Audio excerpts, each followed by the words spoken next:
यो रेडियो नेपाल हो। अब बाबुराम तिमिलसिनाबाट समाचार सुन्नुहोस्। शुरूमा प्रमुख समाचार। सरकारको नीति तथा कार्यक्रममाथि आजदेखि संघीय संसदका दुवै सदनमा छलफल हुँदै नक्कली भूटानी शरणार्थी प्रकरण बारेको प्रहरी प्रतिवेदन आज जिल्ला सरकारी वकिल कार्यालय काठमाडौँमा पेश गर्ने तयारी। गणतन्त्र घोषणापछि सबै क्षेत्रमा उल्लेख्य प्रगति भएको प्रधानमन्त्री पुष्पकमल दाहाल प्रचण्डको भनाई र सुडानबाट इथियोपिया पुगेका मानिसलाई सहयोग गर्न संयुक्त राष्ट्र संघको अपील। अब समाचार विस्तारमा। आगामी आर्थिक वर्ष 2080-81 को सरकारको नीति तथा कार्यक्रममाथि आजदेखि संघीय संसदका दुवै सदनमा छलफल हुँदैछ। गत शुक्रबार राष्ट्रपति रामचन्द्र पौडेलद्वारा प्रस्तुत सरकारको आगामी आर्थिक वर्षको नीति तथा कार्यक्रममाथि आज 11 बजे बस्ने प्रतिनिधि सभा बैठक र 1 बजे बस्ने राष्ट्रिय सभा बैठकमा दफावार छलफल हुने संघीय संसद सचिवालयले जनाएको छ। नीति तथा कार्यक्रममाथिको छलफल प्रतिनिधि सभामा आजदेखि बिहिबारसम्म र राष्ट्रिय सभामा मंगलबारसम्म चल्नेछ। जिल्ला प्रहरी परिसर काठमाडौँले नेपाली नागरिकलाई नक्कली भूटानी शरणार्थी बनाई अमेरिका पठाउने गिरोहका आरोपितहरूको अनुसन्धान प्रतिवेदन आज जिल्ला सरकारी वकिल कार्यालय काठमाडौँलाई बुझाउने तयारी गरेको छ। प्रहरीले झण्डै 2 महिना लगाएर तयार पारेको अनुसन्धान प्रतिवेदन आज सरकारी वकिल कार्यालयलाई बुझाउने तयारी गरेको हो। प्रहरी परिसर काठमाडौँले पीड़ितहरूको उजुरीका आधारमा गत चैत 12 गतेदेखि नक्कली भूटानी शरणार्थी प्रकरणको अनुसन्धान शुरू गरेको थियो। भूटानी शरणार्थी प्रकरणमा प्रहरीले पूर्व उप प्रधानमन्त्री तथा नेकपा एमालेका सांसद टोप बहादुर रायमाझी, पूर्व गृहमन्त्री बालकृष्ण खाँड, तत्कालीन गृह सचिव टेकनारायण पाण्डे सहित 16 जनालाई नियन्त्रणमा लिएर अनुसन्धान शुरू गरेको थियो। प्रधानमन्त्री पुष्पकमल दाहाल प्रचण्डले संघीय लोकतान्त्रिक गणतन्त्रको घोषणापछि सबै क्षेत्रमा उल्लेख्य प्रगति भएको बताउनु भएको छ। अखिल नेपाल ट्रेड युनियन महासंघको नवनिर्वाचित कार्य समितिको पदस्थापन तथा शपथ ग्रहण कार्यक्रमलाई सम्बोधन गर्नुहुँदै प्रधानमन्त्री प्रचण्डले गणतन्त्रपछि विकास, समृद्धि र शिक्षा, स्वास्थ्य सबै क्षेत्रमा प्रगति भएको बताउनुभयो। भूटानी शरणार्थी प्रकरणलाई मात्र सरकारले प्राथमिकता दिएको भन्ने आरोप गलत भएको भन्नुहुँदै प्रधानमन्त्री प्रचण्डले सुशासनको दृष्टिकोणले आवश्यक पर्ने सबै विषयमा सरकारले पहल कदमी लिएको बताउनुभयो। नेकपा एमालेका अध्यक्ष केपी शर्मा ओलीले एमाले सांसदलाई नीति तथा कार्यक्रममा पार्टीका धारणा कड़ाईका साथ प्रस्तुत गर्न निर्देशन दिनु भएको छ। हिजो नयाँ बानेश्वर स्थित संसद भवनमा एमाले संसदीय दलको बैठकलाई सम्बोधन गर्दै अध्यक्ष ओलीले आजदेखि छलफल हुने नीति तथा कार्यक्रममा पार्टीका तर्फबाट व्यक्त गरिएका कुरालाई कड़ाईका साथ प्रस्तुत गर्न सांसदलाई निर्देशन दिनु भएको हो। अध्यक्ष ओलीले सरकारले ल्याएको नीति तथा कार्यक्रम संसदबाट पारित गर्न नदिने बताउनुभयो। सुदूरपश्चिम प्रदेशका प्रमुख देवराज जोशीले मुख्यमन्त्री कमल बहादुर शाहको सिफारिशमा हिजो मौजूदा मन्त्री परिषद विस्तार तथा कार्यविभाजन गर्नु भएको छ। प्रदेश प्रमुख जोशीले गत माघ 26 गते गठित प्रदेश मन्त्री परिषदमा नेपालको संविधानको धारा 168 बमोजिम मन्त्रीको नियुक्ति र कार्यविभाजन गर्नु भएको हो। उपप्रधान एवं गृहमन्त्री नारायण काजी श्रेष्ठले भ्रष्टाचारलाई कारवाही र नियन्त्रण गर्दै सामाजिक न्याय सहितको सामाजिक रूपान्तरणको पक्षमा काम गर्नु आजको आवश्यकता भएको बताउनु भएको छ।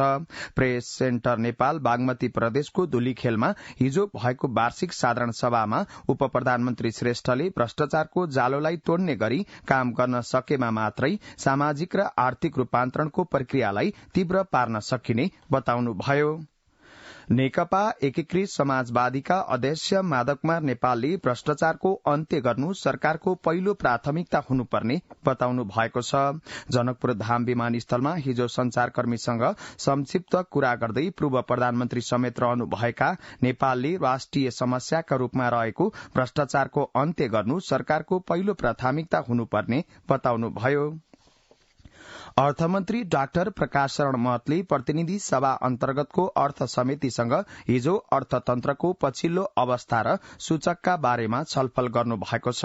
अर्थमन्त्री महतले नेपाली उद्योगी व्यवसायलाई प्रमोट गर्ने जस्ता कुरालाई आउँदो बजेटमा प्राथमिकता दिने र बढ़ी भन्दा बढ़ी नेपाली उद्योग तथा व्यवसायलाई प्रवर्धन गर्ने नीतिमा क्रियाशील रहने बताउनुभयो।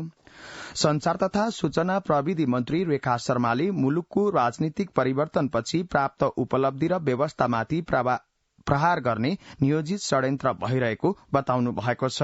काठमाडौँमा हिजो आयोजित कार्यक्रममा मन्त्री शर्माले मुलुकमा समावेशी व्यवस्थासँगै लोकतान्त्रिक गणतन्त्र प्राप्त पछिको उपलब्धिलाई संस्थागत गर्नु अहिलेको मुख्य जिम्मेवारी रहेको बताउनुभयो।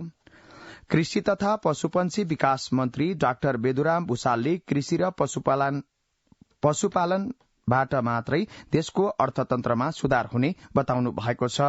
अर्घाखाँचीको भूमिका स्थान नगरपालिकामा आयोजित कार्यक्रममा मन्त्री भूषालले कृषि र पशुपालनमा उत्पादन वृद्धि भएमा आयात प्रतिस्थापन गरी निर्यात प्रवर्धन बढ़ाउन सकिने बताउनुभयो।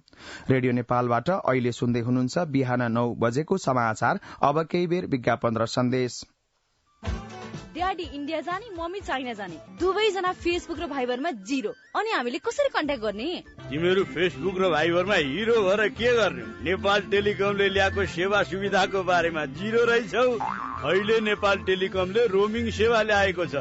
चाइना र इन्डियामा हाम्रो यही प्रिपेड मोबाइल मजाले चल्छ। बेला बेलामा कुरा गर्न केही समस्या छैन। हो र भने अनि कसरी चलाउने चाहिँ थाहा छ त? किन थाहा नहुनु? यो सेवा एक्टिभेट गर्नलाई *14**7 र # डायल गर्नुपर्छ र उतैबाट रिचार्ज गर्न पनि मिल्छ। तिमीहरूलाई पनि अरू कुरा थाहा पाउन मन छ भने नेपाल टेलिकमको मोबाइल एप्स अथवा वेबसाइट हेरे हुन्छ। नेपाल टेलिकम, राष्ट्रको संचार।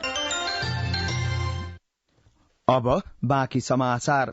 संघीय मामिला तथा सामान्य प्रशासन मन्त्री अमनलाल मोदीले तीनै तहका सरकारबीच समन्वय र सहकारी आवश्यक रहेको बताउनु भएको छ। मन्त्रालयले हिजो काठमाडौँमा आयोजना गरेको कार्यशालामा मन्त्री मोदीले तीनै तहका सरकारबीच आवश्यक समन्वय र सहकारीमा अभाव देखिँदा जनताले अपेक्षा गरे अनुरूप कार्य सम्पादन हुन नसकेकाले समन्वय र सहकारी आवश्यक रहेको बताउनुभयो। भौतिक पूर्वाधार तथा यातायात मन्त्री प्रकाश ज्वालाले सवारी चालक अनुमति पत्र लाइसेन्स लिने झन्झटिलो प्रक्रियाको अन्त्य गर्दै अब 1 हप्ताभित्र प्राप्त गर्न सकिने व्यवस्था गर्न लागिएको बताउनु भएको छ। पूर्व अरनीको यातायात प्रहरीले हिजोदेखि सञ्चालनमा ल्याएको निशुल्क स्कूल बस सेवाको उद्घाटन गर्दै उहाँले सवारी चालक अनुमति प्राप्त गर्ने सम्पूर्ण झन्झटिलो व्यवस्थाको अन्त्य गर्न आफू लागि परेको बताउनुभयो। अब अन्तर्राष्ट्रिय समाचार। सुडानमा जारी सुरक्षा अवस्थाका कारण इथियोपिया प्रवेश गर्ने मानिसहरूको आवश्यकतालाई सम्बोधन गर्न संयुक्त राष्ट्रसंघीय मानवीय मामिला समन्वय कार्यालय UNOCHले सहयोगको अपील गरेको छ। UNOCHले जारी गरेको पछिल्लो स्थिति अद्यावधिकमा सुडानबाट करिब 85,000 मानिस इथियोपिया प्रवेश गर्ने अनुमान गरिएको र यस्तो अवस्थामा मानवीय आवश्यकता तीव्र रूपमा बढ्ने उल्लेख गरिएको छ। आर्थिक रूपमा सम्पन्न विश्वका 7 प्रमुख राष्ट्रहरूको समूह G7 का नेताहरूले एसिया प्रशान्त क्षेत्रमा चीनले गरिरहेको सैन्य गतिविधिलाई लिएर चासो व्यक्त गरेका छन्। जापानको हिरोशिमामा भएको शिखर सम्मेलनबाट जारी अन्तिम वक्तव्यमा नेताहरूले चीनको आर्थिक र सैन्य गतिविधिबारे चिन्ता व्यक्त गर्दै चीनको यस सन्दर्भमा स्थिर र रचनात्मक सम्बन्ध हुनुपर्ने बताएका छन्। अब मौसम सम्बन्धी जानकारी। आज कोशी, मधेस, बागमती र गण्डकी प्रदेशमा आंशिकदेखि सामान्य बदली रही कोशी, बागमती र गण्डकी प्रदेशका पहाड़ी भूभागका केही स्थानहरू तथा मध्य प्रदेशका 1 वा 2 स्थानमा मेघ गर्जन, चट्याङसहित हल्कादेखि मध्यम वर्षाको सम्भावना रहेको छ। यस्तै कोशी र मध्य प्रदेशका केही स्थानहरूमा हावाहुरीको समेत सम्भावना रहेको जल तथा मौसम विज्ञान विभागले जनाएको छ। आज दिउँसो काठमाडौँ उपत्यकाको अधिकतम तापक्रम 28 देखि 30 डिग्री सेल्सियसका बीच रहने अनुमान गरिएको छ। अन्तमा यस प्रसारणका प्रमुख समाचार फेरि एकपटक।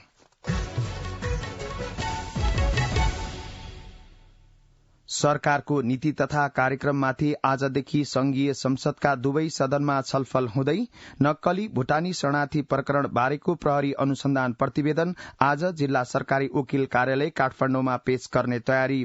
गणतन्त्र घोषणापछि सबै क्षेत्रमा उल्लेख्य प्रगति भएको प्रधानमन्त्री पुष्पकमल दाहाल प्रचण्डको भनाई र सुडानबाट इथियोपिया पुगेका मानिसलाई सहयोग गर्न संयुक्त राष्ट्रसंघको अपील। रेडियो नेपालबाट बिहान 9 बजेको समाचार सकियो। यसपछि नेपाल भाषामा समाचार सुन्न सक्नुहुनेछ। हवस् त, नमस्कार।